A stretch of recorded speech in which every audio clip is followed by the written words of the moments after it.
This thing is froze.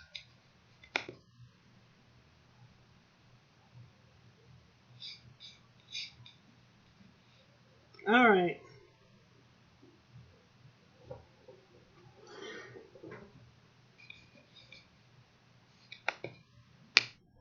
This Just So You Know moment is brought to you by Dr. LaShonda Jackson Dean and Jackson Dean Investments.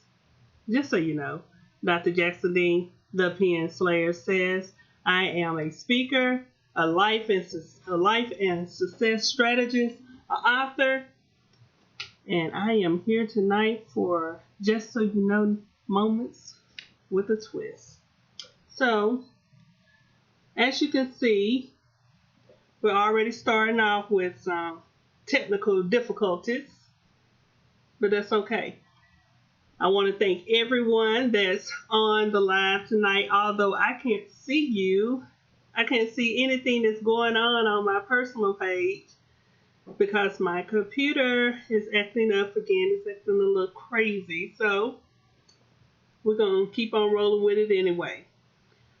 But just so you know, I inspire, empower, and coach others to be the best versions of themselves.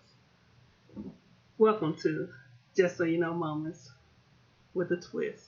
I'm your host, Dr. LaShonda Jackson Dean. Just so you know, last week we started our 3-part series on So a Man Thinks. We started last week with the victory over the temptation to quit. So while we wait for everyone to get online to get settled and hopefully do a recap over the victory over the temptation to quit. So just so you know, Dr. Jackson Dean, the Pen Slayer, says, I have found myself in situations where I have just thrown my hands up in the air and said, forget it. Maybe tonight, huh? No, not tonight. I ain't in a quitting mood tonight. And I have tried and I've tried and I've cried and I've cried to the point I felt that there was nothing, absolutely nothing else I could do. What I didn't realize at that moment was I was in the perfect position for success. I know you said, You tried and tried and cried and cried and couldn't do anything, but you were in the perfect position for success? Yes, I was in the perfect position for success because I had finally come to the realization, the revelation, that what all that I could do, I had done it. And I had to stop trying to do it alone. Right? I had to finally realize that I needed to take my hands off the situations that I was dealing with and let God handle it. I finally realized that as long as I was doing my part, and when it came to the parts that I couldn't do, God would handle the rest. I finally realized that. Power over fear and anxiety. So my disclaimer, as we always know, if anything should happen, I fall out this chair, the computer fall off the table, or it just doesn't work, we're just going to keep rolling right through this bad boy like it never happened. If you can't see me and you want to see me, you can go over to my fan page, Dr. LaShonda Jackson Dean on Facebook. And it's showing there because I can see that it's showing. But it's just not showing on my personal page. So, on the Just So You Know moment with a twist, we aim to detect and correct. Detect and correct. So let's get started. I read today that July is Minority Mental Health Month. I had no idea. Did you know that July is Minority Mental Health Month? So just so you know, every day of every month is dedicated to my mental health, okay?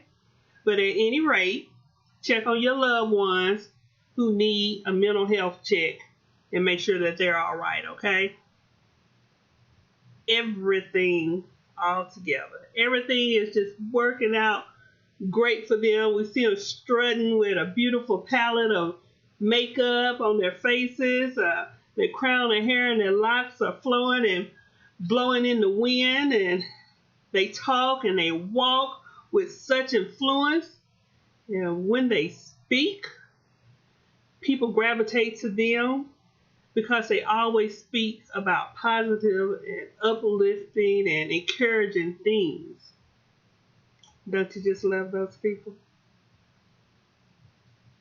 These impressions can cause us to believe that everything that just must be perfect in their lives, full of cotton candy and Starburst and peach soda and chocolate chip cookies, just everything that you could think of and you want to have, but not gain an ounce of weight. That's what their life must be like. So what if I told you that those same people deal with anxiety and fear too? I know you're thinking, no, how could they? They don't look like someone who has the burden of anxiety and fear. The reason they don't look like what you think anxiety and fear should look like is because many of us have placed a face on what we think anxiety and fear should look like. It's believed that it's either one of the two or both should look like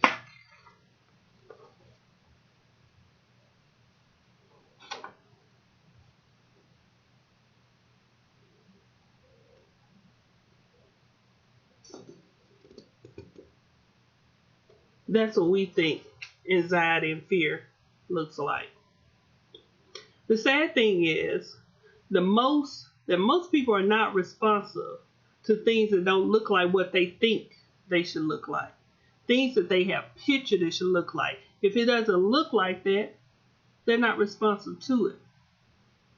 A thing or a feeling is still a thing whether or not it looks the way you pictured it in your mind or the way that you think that it should look. I remember going swimming as a child and get out in the water and look good in the water because it looked like I really could swim and really knew what I was doing and couldn't swim a lick. I looked so good just playing around in the water that when I was drowning, no one was responsive because I looked like I knew what I was doing. And the whole time I was drowning. Luckily, someone paid attention and pulled me out the water. Praise God. People seem to believe that you're not hurt unless you're bleeding, and you're not sad unless you're crying. Sometimes the most painful moments in our lives are ones that people can't see. When you find yourself in that position and no one can hear your silent cries because they're not in tune to your feelings and you don't look like what they think someone's sad or having anxiety or fearful or something should look like. It gets to the point where you're just simply maintaining. You are grinning and just bearing it. Is there anybody on the line that grins and bears a lot of things? Anyone? No one really knows how you feel on the inside. No one understands how your heart weeps and how your soul cries out.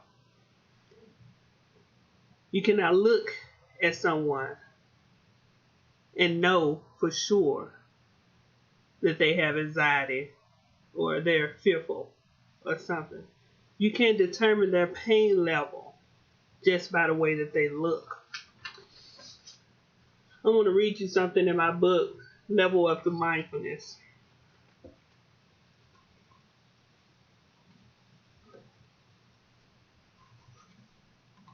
It says, anxiety can present physical symptoms such as high blood pressure, diabetes, chest pains, depression, insomnia, and loss of energy.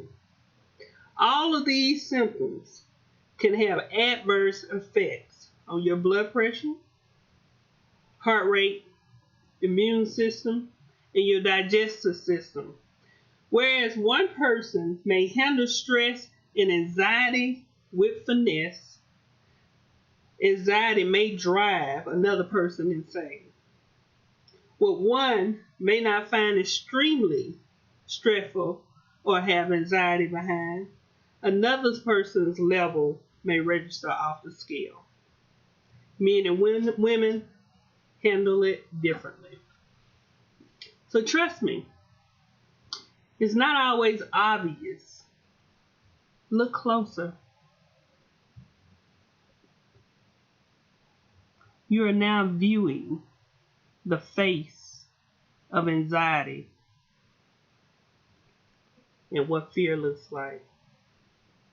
Although I may look and sound as if everything is great, I will be honest with you and tell you that there was a time in my life when it wasn't.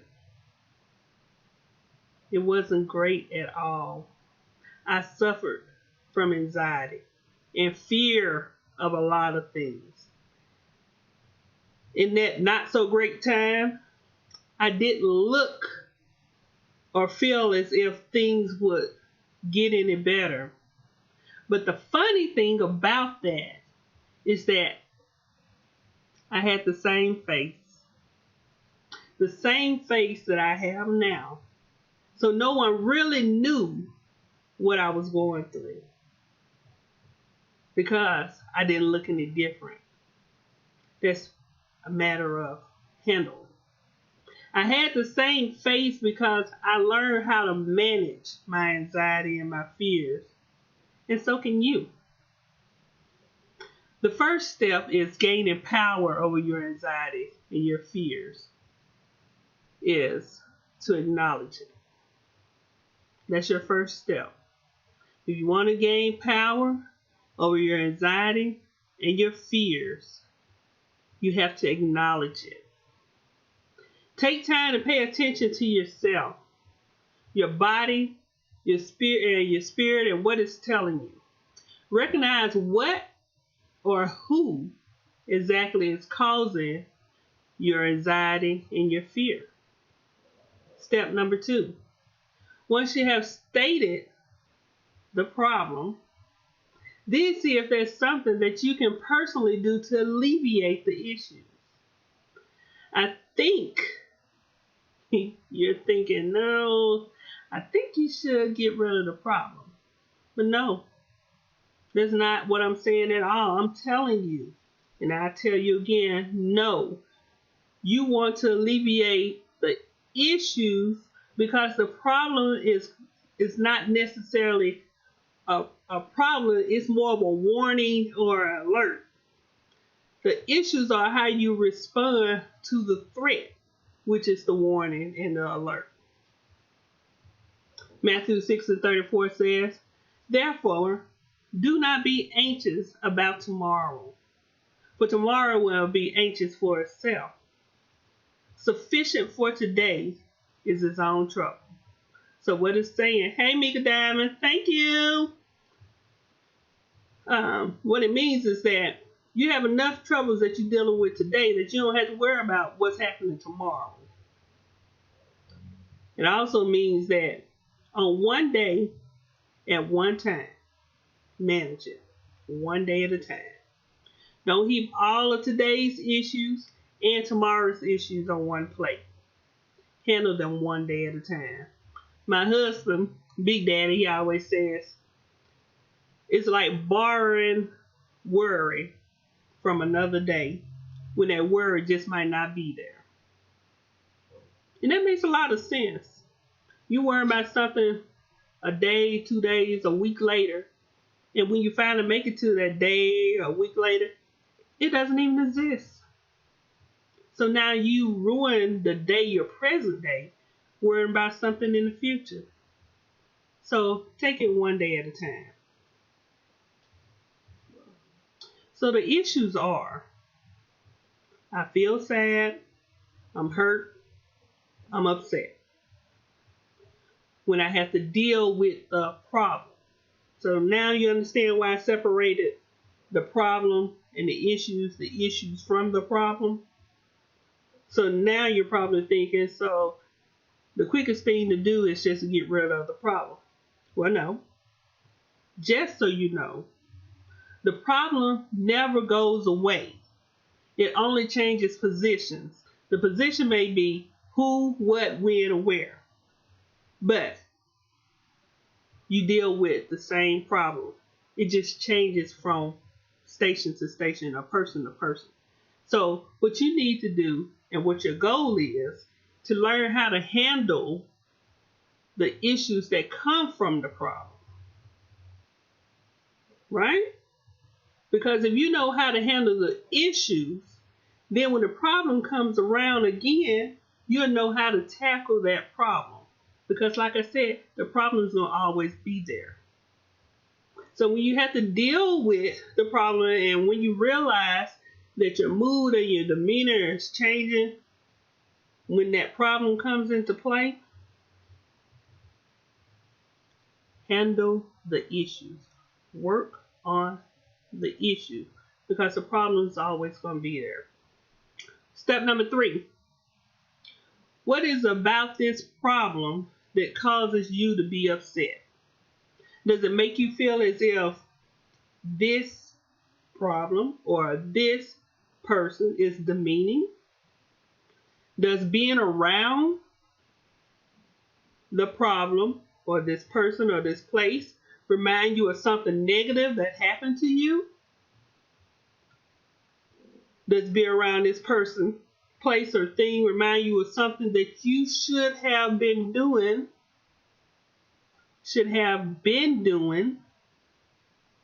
but you're not? Just so you know, that's your conscience. That's your conscience. That's a whole nother issue right there. If you go to a place and you're around somebody and it starts to irk your spirit, but you know it's irking your spirit because you see something that you should have been doing, you should have already done, or you should be doing right now, but this is bothering you now, that's your conscience. But anywho on that, I'm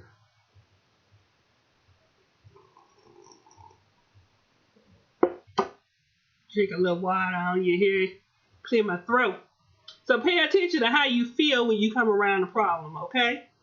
Don't be afraid to remove yourself from any situation or from around anyone that's not conducive to your growth. If they're not helping you to succeed, if they're not helping you to move forward, I can't say that that's the best company that for you to be in. Get with something or somebody or some people or some places that's going to help you be more conducive in your growth. Proverbs 12:25 says, anxiety in a man's heart weighs it down. And that's exactly how you feel when you have anxiety. You feel weighted down. 1 Peter 5-7 says, humble yourself, therefore, under the mighty hand of God, so that at the proper time he may exalt you, casting all your anxieties on him, because he cares for you. If a situation, person, place, or thing causes your vibration to be off or turn negative, you need to remove yourself from the situation. What that song said, don't stop my vibe, right? Don't stop my vibe. Remove yourself from situations and people and places that don't vibe on the same frequency as you do. Your frequency is off for a reason. Pay attention.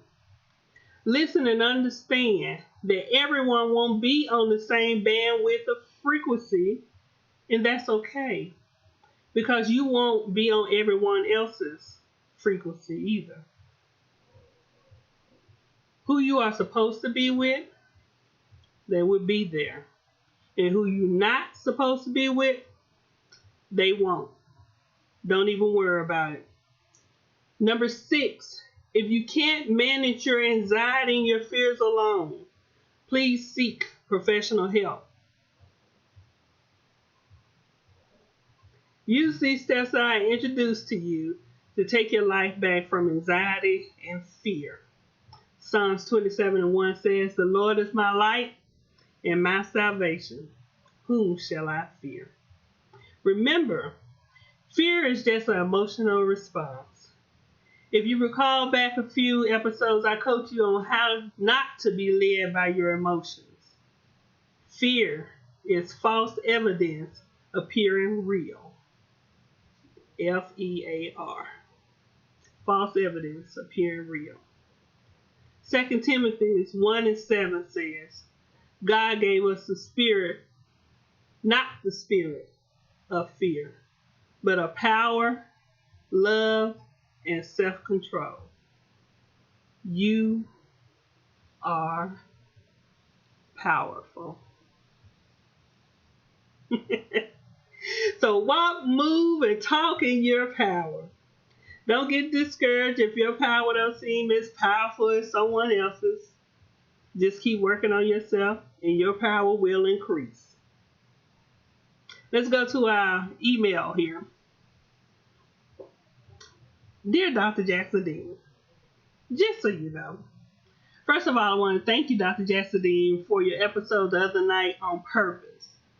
I have been sitting on my purpose and have found myself in the cage with the lion.